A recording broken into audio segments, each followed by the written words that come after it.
Bismillahirrahmanirrahim. Assalamualaikum warahmatullahi wabarakatuh. Saya Humaidah dari jurusan Bimbing dan Konseling Islam UIN SMA Banten akan menjelaskan tentang 3 esai falasi, yaitu tugas dari mata kuliah Ilmu Logika. Baik, pertama-tama saya akan menjelaskan dulu apa itu logika dan apa itu falasi. Oke, yang pertama yaitu pengertian dari logika. Nah, logika ini berasal dari bahasa Yunani, dari kata logike yang berhubungan dengan kata logos, yang berarti ucapan atau pikiran yang diucapkan secara lengkap. Nah, logika ini adalah ilmu pengetahuan dari salah satu cabang ilmu filsafat yang mana objek materialnya adalah berpikir dengan penalaran, dan objek formalnya adalah penalaran yang ditinjau dari segi ketepatannya atau sebuah pikiran yang diucapkan secara jelas dan lengkap. Selanjutnya yaitu definisi falasi. Nah, falasi ini atau sesat pikir ini adalah sebuah bentuk-bentuk argumentasi yang keliru, yang mana seolah-olah tampak itu adalah benar atau valid. Nah, falasi ini adalah sebuah penyimpangan dari kaidah-kaidah yang mengatur seluruh jenis dialog atau percakapan antar manusia. Nah, falasi ini sudah dibahas sejak dulu, seperti oleh ilmuwan Aristoteles, Plato, Locke, Mill, dan Schopenhauer. Schopenhauer ini mengatakan bahwa alangkah baiknya jika untuk setiap tipuan dialektis, yaitu sesat pikir, memberikan sebuah nama khusus yang sangat kuat gitu, keterkaitannya antara sesat pikir dengan namanya, sehingga setiap kali orang yang melakukannya, kita dapat langsung membulinya dengan menyebut nama tersebut, yaitu sebutan falasi. Nah, kalau falasi zaman sekarang itu dibahas secara informal logic atau particle logic. Informal logic ini adalah penggunaan logika untuk mengenali, menganalisa, dan menilai argumentasi yang digunakan di dalam percakapan atau dialog sehari-hari. Nah, seperti di dalam obrolan biasa, iklan, terus debat politik, maupun pertandingan persidangan di pengadilan, baik kita temui di koran, radio, TV, internet, maupun media lainnya. Mungkin itu beberapa atau sekilas penjelasan tentang logika dan falasi. Selanjutnya saya akan membahas 3 esai jenis falasi gitu, yang termasuk ke dalam jenis falasi. Sebenarnya falasi itu banyak jenisnya, namun di sini saya hanya menyebutkan atau menjelaskan 3 saja karena itu yang diperintahkan, yaitu yang pertama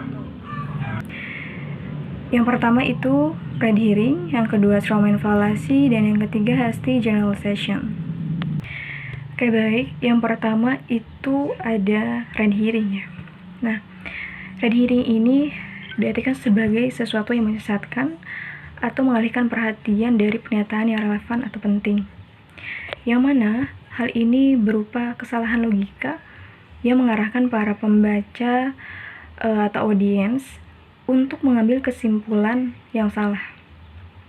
Red herring atau ikan hiring merah dapat digunakan dengan sengaja, seperti dalam fiksi misteri atau sebagai bagian dari strategi teoritis, misalnya dalam politik. Nah, atau dapat digunakan dalam argumentasi secara tidak sengaja, di mana istilah ini itu telah dipopulerkan oleh ahli polemik Inggris William Cobbett pada tahun 1807, yang mana menceritakan tentang penggunaan ikan asap yang berbau tajam untuk mengalihkan perhatian anjing dari mengejar kelinci. Nah, dari pernyataan itu saya yakin bahwa kita pernah melakukan itu gitu, atau ada seseorang yang pernah melakukan itu namun kita tidak sadar bahwa kita telah melakukan itu. Misalnya ketika kita berbicara dengan seseorang tentang suatu hal gitu, nah sesuatu hal yang tidak kita setujui, nah setelah beberapa saat kita menyadari bahwa kita tidak lagi membahas tentang hal yang awalnya kita bicarakan gitu. Nah hal ini tuh diakibatkan karena di sepanjang pembicaraan itu seseorang yang kita ajak bicara itu sedang melakukan red hearing gitu. Nah sejak itu kita telah membahas red hearing, pembahasan yang awal gitu dialihkan gitu. Nah hal ini tuh mungkin kerap dikenal dengan kayak kita membahas apa, teman kita membahas apa gitu. Jadi seperti mengalihkan pembicaraan dari yang awal tapi berubah gitu, mengalihkan mengalihkan perhatian pembahasan gitu. Nah sehingga hal itu tuh pembicaraan yang kita bahas tuh menjadi tidak relevan gitu kan. Misalnya juga nih ketika kita berbicara gitu dengan ayah kita yang perokok, di saat itu kita sudah membaca artikel gitu kan bahwa merokok itu dapat merusak kesehatan. Nah lalu ayah kita menyanggah itu atau mengalihkan pembicaraan itu bahwa dengan berkata dia nggak apa-apa gitu, selama merokok dia nggak pernah mengalami gejala apapun, padahal kenyataannya itu banyak sekali gejala penyakit gitu kan yang menyerang ayah kita ini gitu, ayah saya gitu. Nah, sehingga pernyataan bahwa merokok itu merusak kesehatan adalah hal yang belum tentu benar. Padahal memang kenyataannya ayah saya itu mengalami gangguan kesehatan gitu kan karena merokok. Nah dari hal itu pernyataan bahwa merokok dapat merusak kesehatan itu benar gitu. Cuman ayah saya hanya mengalihkan agar ayah saya ini tetap merokok gitu kan. Jadi red hearing ini tuh terjadi saat ada hal yang tidak relevan diangkat gitu kan ke dalam sebuah argumen. Nah, orang mungkin berpikir dan ingin kita berpikir gitu kan bahwa hal yang diangkat itu membuktikan dia benar, padahal sebenarnya tidak. Nah, pasti hal ini tuh sering terjadi sekali dalam kehidupan kita, namun kita tidak sadari. Nah, kesesatan berpikir ini tuh biasanya mengalihkan pembicaraan dari satu isu ke isu yang lainnya, dengan tujuan mengecoh fokus orang yang memberikan opini. Nah, itulah yang disebut red hearing. Oke, tadi membahas red hearing. Sekarang jenis yang kedua, yaitu strawman fallacy. Kenapa strawman fallacy ini masuk ke dalam sesat pikir atau termasuk ke dalam fallacy? Karena strawman fallacy ini adalah sebuah bentuk umum gitu dari argumen dan sebuah kesesatan tak sah yang berdasarkan pada pemberian impresi terhadap penolakan argumen lawan. Sementara sebenarnya menolak sebuah argumen yang tidak diajukan oleh lawan. Nah, salah satu pernyataan yang menyebutkan kesesatan tersebut adalah menyerang jerami gitu. Atau kata lainnya menyerang jerami strawman fallacy ini. Nah, strawman fallacy ini jika diartikan itu adalah manusia jerami itu yang merupakan seseorang yang membuat argumen palsu untuk diserang agar bisa menipu orang-orang yang mendengar argumen tersebut. Orang dengan sesat pikir strawman fallacy ini itu punya cara mengubah argumen lawan menjadi argumen baru, yang mana dia anggap argumen orang tersebut itu untuk kemudian dia serang gitu. Misalnya gitu, ketika ada teman kita yang bicara ya, nah aku pikir buah-buahan itu lebih baik daripada daging. Kemudian lawan bicaranya, jadi maksudmu daging itu bisa membuat mati lebih cepat. Dari opini si teman yang satu ini gitu ya, hanya mengatakan bahwa buah-buahan itu lebih baik dari daging, bukan berarti daging itu buruk kan. Bahkan kata argumen si temannya ini tuh tidak mengatakan bahwa daging itu mematikan. Nah, jawaban dari teman lawannya ini jauh dari jauh dari pembahasan gitu kan, mengatakan bahwa daging itu membuat mati atau mematikan gitu kan. Padahal si temannya ini yang awal itu tidak mengatakan itu. Nah, argumen lawan bicara ini sudah mengubah argumen lawan yang seakan-akan salah gitu, yang kemudian dia serang begitu saja dengan argumennya yang salah. Padahal kenyataannya enggak kan. Nah, mungkin sesat pikir yang jenis ini itu sering terjadi juga ya dalam kehidupan kita. Cuman karena kita tidak tahu, jadi tanpa kita sadari kita telah melakukan itu. Mungkin ada beberapa teman kita gitu atau orang lain melakukan ini. Nah, jadi sesat pikir jenis ini itu terjadi karena kita kurang cermat dalam membaca dan memahami maksud dari lawan bicara kita, atau kita terlalu terdensius memasukkan asumsi kita sendiri ke dalam maksud lawan kita. Nah, untuk itu janganlah dulu terburu-buru dalam menyimpulkan apa maksud dari lawan bicara kita sebelum kita memahami apa maksud dari lawan bicara kita gitu kan. Nah, selain itu juga bila ada hal-hal yang kurang kita pahami gitu kan ya dari pembahasan argumen lawan kita gitu, lawan bicara kita, jangan sungkan untuk menanyakan maksudnya apa gitu kan, agar kita itu tidak ada kesalahpahaman atau bahkan tidak melakukan sesat pikir tadi gitu kan. Oke, tadi sudah red herring, strawman fallacy, dan sekarang hasty generalization.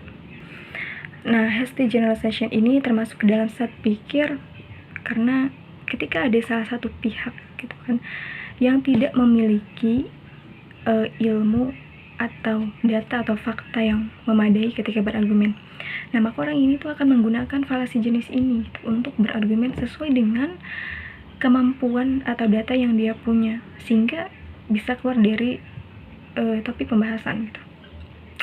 Dimana hasty generalization ini membuat kesimpulan berdasarkan skala kecil tanpa mempertimbangkan seluruh faktanya. Nah, di sini ada dalam artikel Binus University School of Information System mengatakan bahwa falasi jenis argumentasinya ini berdasar pada sejumlah kecil kejadian atau fakta, tapi berani digeneralisasikan sebagai akar masalah atau penyebab dari sebuah fenomena. Atau dengan kata lain yang belum valid, sudah dijadikan sebagai generalisasi. Nah, sebagai contoh, yaitu jumlah penduduk miskin di Indonesia nih. Menurut statistik tahun 2013 sangat berkurang dibandingkan dengan statistik tahun 2004. Nah, jika ditelaah dari jumlah kepemilikan kendaraan bermotor, salah satu hal yang mungkin dapat menjadi pertanyaan kontroversinya adalah berapa banyak gitu kuota kepemilikan kendaraan bermotor oleh penduduk yang diperoleh oleh pemerintah. Dan siapakah yang disurvei? Apakah yang disurvei adalah keluarga dengan anggota keluarga sebanyak ayah, ibu, dan seorang anak dengan kepemilikan 4 mobil dan 3 sepeda motor? Nah, jadi jangan dulu menyimpulkan dari hal yang kecil, data yang belum akurat, karena itu akan berakibat fatal. Maka mungkin kita akan berfalasi hasty generalization. Nah, mungkin juga seperti ini, ketika kita bertemu dengan orang luar negeri itu kan, dengan orang-orang turis. Nah, orang-orang turis ini itu memiliki badan yang langsing, dan kemudian kita langsung menyimpulkan bahwa orang luar negeri itu badannya langsing-langsing semua. Padahal pada kenyataannya itu orang luar negeri belum tentu semuanya memiliki badan yang langsing gitu kan. Dari situ bahwa kita sudah berargumen tanpa data atau fakta yang cukup untuk menyimpulkan bahwa semua orang negeri itu memiliki badan yang langsing. Nah, untuk itu kita harus mengambil data dulu, meneliti dulu, harus memiliki fakta yang banyak gitu kan, yang benar-benar valid, baru kita bisa menyimpulkan. Dan juga seperti ini contohnya, misalnya ada teman kita yang memiliki banyak mantan pacar gitu. Nah, mantan-mantannya ini sering menyakiti dia, makanya kenapa jadi mantan. Nah, kemudian teman kita ini menyimpulkan bahwa semua laki-laki itu sama. Semua laki-laki itu hanya pemberi PHP. Contoh yang kedua, itu misalnya ayah saya itu perokok aktif dan masih sehat-sehat saja sampai sekarang. Oleh karena itu, saya simpulkan bahwa merokok itu tidak merusak kesehatan. Nah, dari beberapa contoh tersebut, dapat kita lihat bahwa contoh yang A misalnya, langsung menyimpulkan bahwa semua laki-laki itu sama gitu kan, hanya karena beberapa mantan pacarnya yang sudah menyakiti.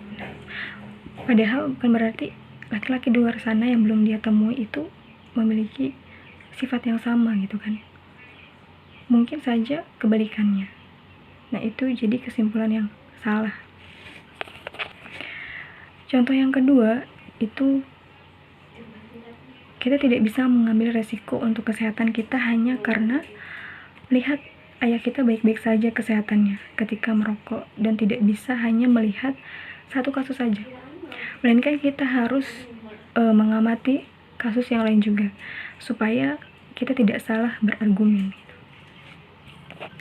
Nah, hasty generalization ini bisa dihindari dengan mengamati setiap aspek dari argumen yang kita bahas. Jadi kita amati dulu, telah dulu, nah baru kita simpulkan, baru kita olah gitu, baru kita bisa berargumen dengan baik. Nah, oleh karena itu kita perlu mempelajari ilmu logika, karena ilmu logika dapat melindungi pikiran dari kesalahan dan dapat menyikapi tabir dari konsep yang subtil. Oke, mungkin itu saja beberapa penjelasan dari saya. Bila atas kesalahan dan kekurangan, saya mohon maaf dan terima kasih. Assalamualaikum warahmatullahi wabarakatuh.